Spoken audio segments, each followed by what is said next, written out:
to NBA Countdown, presented by Mountain Dew Ice. Well, if the enhanced scoring in the league wasn't apparent going into this week, it is now. 50-point quarters, record three-point attempts and makes in 2 different games. Breaking 140 in a game actually used to mean something. 2 teams scored 140 on Wednesday and lost. Jalen, what have you thought of the scoring this week so far? I was holding the remote control in my hand, and I was thinking the regular season is officially back.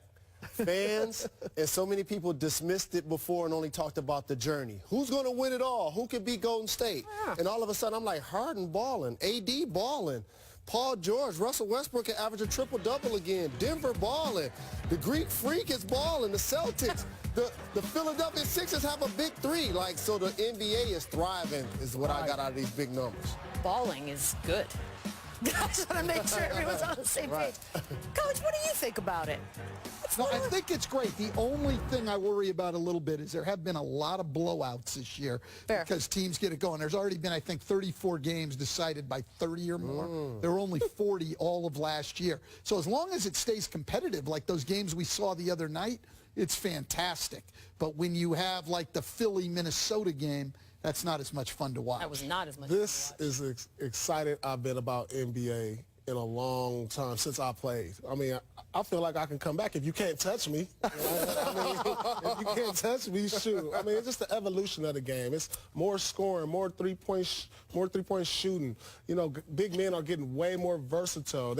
I mean, it's just the evolution of the game is just at the best place it's ever been. And it's exciting to watch these type of scores. But to play devil's advocate, what's getting lost? Is anything getting lost as we move forward? Yeah, the defense is getting lost and the importance of it. I think because of the points, fans, media, maybe even some players are looking at it like the defense doesn't matter. But then you look at 3 teams with mediocre offenses, Oklahoma City, Indiana, and Utah, but they're among the top 4 defensive teams, and they're hanging in there. And on the other side, you look at New Orleans, 3rd best offense in the league, and they're, 4 games under 500, 12th in the West because they can't stop anyone. You know what I think gets lost because you're seeing so many record-breaking seasons due to the offense. It's just the greats of the past aren't getting their due. It's because you're like crushing these numbers. Now you got Westbrook back-to-back triple-double season. May have a 3rd one in a row. You know, where does that make Oscar Robertson look?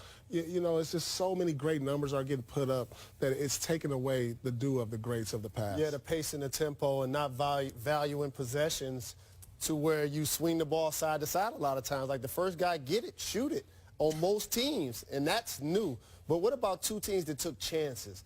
Don't sleep on the fact Toronto and Jimmy Butler, and Kawhi, Jimmy Butler and Philly, both of those guys can walk at the end of the year. So those teams are on the clock. Don't rush us. We'll have plenty of time to address those topics as we go. So that was all the crazy, awesome, amazing offense. The defense sometimes isn't all that. Jalen, Trying to go to class to 81. Close your eyes, Coach. About this